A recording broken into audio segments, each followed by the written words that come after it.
Salut à tous, c'est Romain de Frandroid. Je viens de passer un mois avec le BlackBerry Key One, un smartphone Android qui ne ressemble à aucun autre. Est-ce le grand retour du clavier physique? Voyons ça ensemble.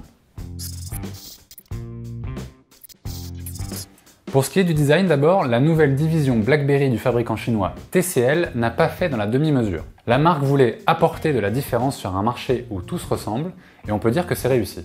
Le Key One ne verse ni dans la finesse ni dans le minimalisme en vogue en ce moment, c'est même plutôt le contraire.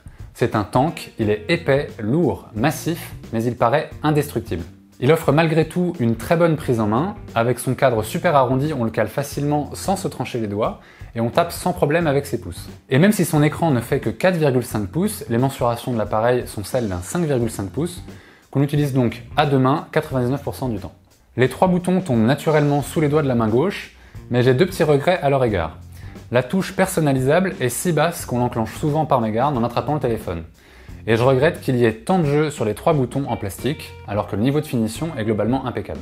Parlons maintenant du principal argument de vente du produit, son clavier. J'étais fan des téléphones à clavier AZERTY et j'adorais les BlackBerry à la grande époque des Bold de la série 9000, donc j'étais curieux de tester le Key One. D'abord, à quoi sert un clavier physique maintenant qu'on s'est habitué au clavier virtuel? Selon BlackBerry, ça donne plus de place à l'écran lorsqu'on saisit du texte, puisqu'on ne recouvre pas la moitié de l'écran d'un clavier virtuel. C'est bien vrai, mais à l'inverse, on perd 15% de surface d'affichage tant qu'on ne tape pas. Donc si vous utilisez votre smartphone essentiellement pour consulter des sites internet ou des réseaux sociaux, passez votre chemin. Mais si vous passez votre temps à communiquer par écrit, vous vous demandez ce que vaut ce clavier. Eh bien je ne sais pas si la maison mère BlackBerry a un brevet qui a bloqué TCL, mais malheureusement le clavier du Key One n'est pas digne d'un BlackBerry Bold. Il aurait fallu que les touches soient plus hautes, plus en relief et surtout moins glissantes.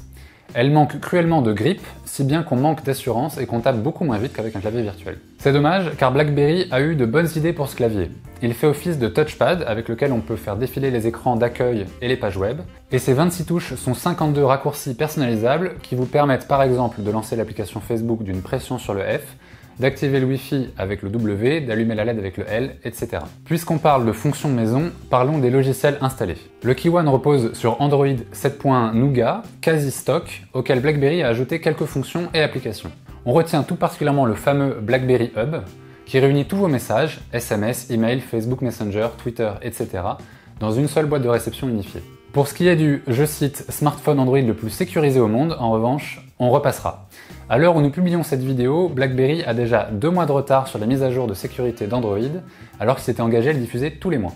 Pour ce qui est des performances, BlackBerry a fait le choix de se contenter d'un Qualcomm Snapdragon 625 et de 3 Go de mémoire vive, soit grosso modo les caractéristiques d'un Moto G5 Plus milieu de gamme. Le système est fluide la plupart du temps, mais on subit parfois quelques délais, quelques attentes d'1 ou 2 secondes au lancement d'une application, qui viennent ternir la promesse de maximum de productivité de la marque. Une puce milieu de gamme sur un appareil haut de gamme, c'est un peu décevant, mais en contrepartie, le Key One détient le record absolu de notre classement d'autonomie. Avec notre protocole de test SmartVisor qui simule une utilisation mixte, il a tenu 26 heures et 53 minutes, presque 27 heures. De quoi l'utiliser modérément 2 ou 3 jours sans le recharger, ou de quoi l'utiliser intensivement une journée entière.